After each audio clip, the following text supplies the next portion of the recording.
Capítulo 1. Um de nós. A chuva em Grã-Bretanha não cai. Ela assina o chão. E naquela noite, a assinatura era grossa, espalhada por pedras antigas e placas de metal enterradas na lama, como se o mundo tivesse sido costurado às pressas com linhas de eras diferentes. Acima das colinas, drones riscavam o céu com luzes discretas. Não eram estrelas, eram olhos. E no neo-feudal, olhos demais significavam problemas demais. O destacamento do clã Starly avançava sem pressa, porque pressa era barulho, e barulho era convite. Eles vinham de uma missão curta, curta demais para um mundo como aquele, e traziam o suficiente para manter o acampamento quente por mais alguns dias. À frente, Moses Starly caminhava como quem já havia enterrado amigos demais para se assustar com o futuro. O capuz escuro cobria parte do rosto, mas não escondia o que fazia dele líder, a capacidade de olhar para o mundo e decidir, mesmo quando decidir doía. Ao lado dele, um bastão reforçado servia tanto de apoio quanto de arma. Moses não era velho, ele apenas carregava o peso de 500 pessoas no peito, e isso envelhece qualquer um, porque o clã Starly não era um grupinho, nunca foi. Quem via apenas aquele punhado de rostos ao redor do fogo cometia o mesmo erro que Neumax cometia desde sempre: subestimar o que não conseguia controlar. Os Starly eram muitos, espalhados, organizados em células e caravanas, quase 500 vidas em movimento constante, vivendo entre estradas, ruínas e cidades que juravam ser civilizadas só porque tinham neon nas paredes. Aquele era só um braço do clã. Mart vinha um passo atrás de Mossis, à esquerda, como se a própria tradição o colocasse ali. Tinha 17 anos, e a serenidade irritante de quem parece ter nascido com paciência. Era filho do líder, portanto, tio de Moni, por laço adotivo, embora fosse mais novo do que ela, e ainda assim falava com a calma de alguém muito mais velho. Moni caminhava perto do meio da caravana, atenta, olhos lendo o terreno como se fosse texto. 20 anos, postura firme, cabelos volumosos presos do jeito que dava.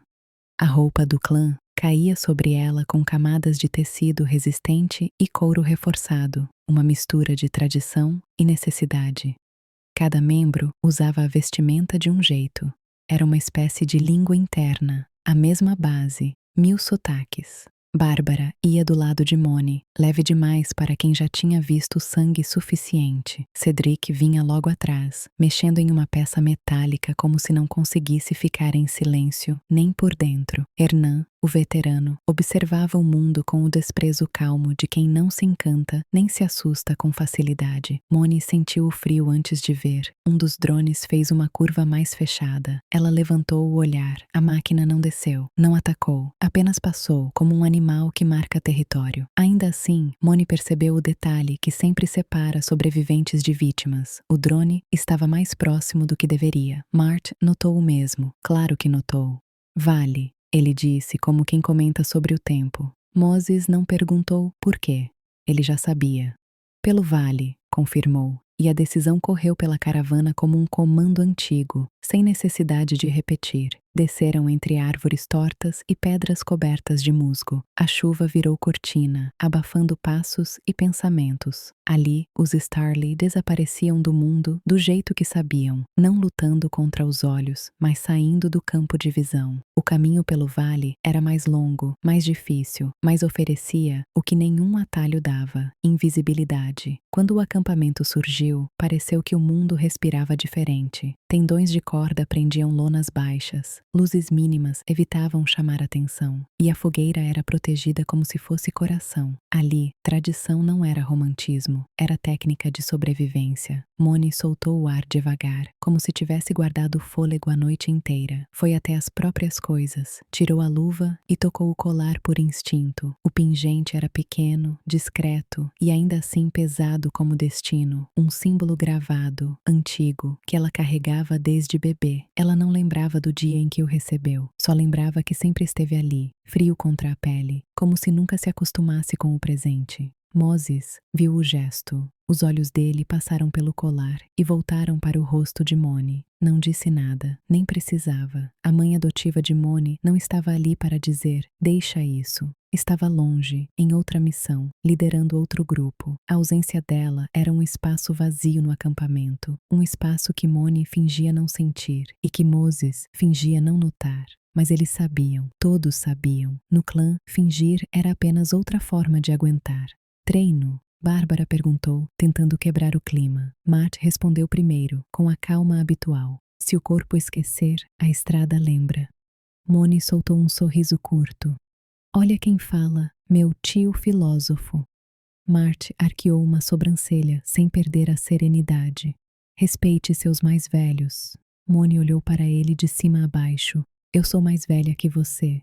E mesmo assim, insiste em me chamar de tio. Ele devolveu, seco e zen. Isso é fé ou teimosia? Bárbara riu, Cedric também. Hernan apenas balançou a cabeça como se dissesse juventude. Moni ajustou as luvas e foi para a área aberta perto da fogueira. Mart a acompanhou. Eles não treinavam como inimigos. Treinavam como gente que queria continuar viva. O chão ainda estava úmido. O cheiro de terra molhada misturava-se ao leve aroma de madeira queimada. Em volta, alguns membros do destacamento observavam em silêncio. Treino era rotina, mas também era espetáculo. Mart começou devagar, testando distância. Moni respondeu com precisão, sem exagero. Ele era leve, econômico. Ela era firme, direta. Dois estilos diferentes, dois jeitos de existir no mesmo mundo. Em um giro rápido, os dedos de Moni faiscaram, uma centelha ciano minúscula, quase escondida, como se a energia quisesse sair antes de pedir permissão. Mart parou, não em pânico, em atenção. Calma, ele disse. Moni respirou fundo, fechando a mão. Eu tô calma. Eu sei, Mart respondeu, e isso era o que assustava. Mas nem tudo em você obedece quando você manda. Moni ficou imóvel por um instante. Bárbara percebeu e parou de rir. Cedric, curioso, inclinou o corpo. Hernan olhou com mais seriedade. Moses se aproximou. Basta, ele disse, e a palavra foi suficiente. Mart recuou sem discutir. Moni baixou os braços. Moses observou a neta adotiva com cuidado. Não era apenas a preocupação de um líder, era a preocupação de um avô que viu cedo demais o mundo escolher alvos. Você está forte, ele disse. Moni esperou o mais. E está impaciente. Ela soltou um ar, quase irritada consigo mesma. A estrada não deixa a gente relaxar. Moses assentiu. A estrada não relaxa com ninguém. Por um momento, o fogo estalou e pareceu o único som no mundo. Então, o mensageiro apareceu. Não foi dramático. Foi eficiente. Um homem de capa longa, rosto escondido por um visor que refletia a fogueira como uma lâmina.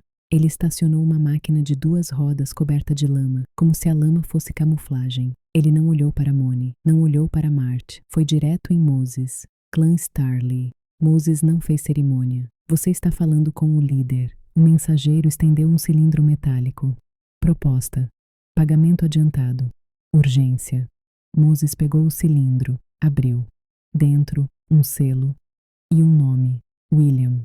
Moni sentiu o frio subir pela nuca, sem entender por quê. Captura, disse o mensageiro. Vivo. Hernan deu um passo curto. Neumax? O mensageiro não respondeu com palavras.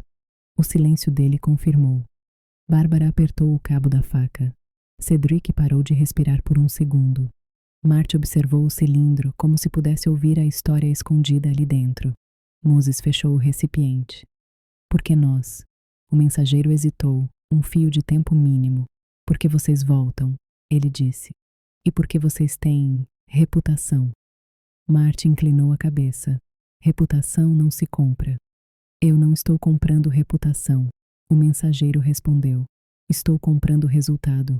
Moses ficou imóvel. A fogueira iluminava o rosto dele em faixas de sombra, como se o mundo tentasse adivinhar qual decisão sairia dali. Por fim, ele disse. Conselho. E virou-se para os seus. O destacamento se aproximou. Não era o clã inteiro, mas representava o clã, o bastante para decidir, o bastante para carregar a consequência. Hernan falou primeiro, direto. Neumax não paga bem sem motivo. Bárbara encarou Moni, como se perguntasse sem perguntar. Cedric, com os olhos brilhando de nervoso, soltou. Soldado de elite. Isso vai dar merda. Marte permaneceu calmo. Quando falou, foi como se colocasse água em fogo. Se recusarmos, Neomax pode vir atrás do mesmo jeito. Se aceitarmos, escolhemos o campo. Moni ficou em silêncio. Ela já tinha 20 anos, já tinha sangue no caminho, e ainda assim havia coisas que pareciam grandes demais. Ela olhou para Moses. Moses olhou de volta, não como líder, como avô. Você não precisa provar nada para mim, ele disse baixo, só para ela. Moni respondeu com a sinceridade firme de quem não quer ser tratada como frágil. Eu não quero provar, eu quero estar junto. Um canto de boca de Moses quase virou sorriso, quase. Ele ergueu a cabeça e decidiu. Aceitamos. O mensageiro não comemorou, apenas assentiu, como se já soubesse. Amanhecer, ele disse, e partiu como veio. Quando a máquina sumiu na chuva, o acampamento ficou quieto. Moses guardou o cilindro. Marte se aproximou de Moni e falou tão baixo que só ela ouviu. Não era frase para vento, nem para estranhos. Era código, era promessa. Você lembra, né? Moni não respondeu de imediato. A garganta apertou, não por medo, por pertencimento. Ela assentiu e murmurou, quase como oração. Eu lembro. Marte fechou os olhos por um instante, aliviado. Moses encarou a noite, como se enxergasse além do vale, além dos drones, além da cidade gótica iluminada. Amanhã, ele disse. A estrada muda, e naquele silêncio, Moni tocou o colar de novo, frio, como se finalmente tivesse acordado. Fim do capítulo 1.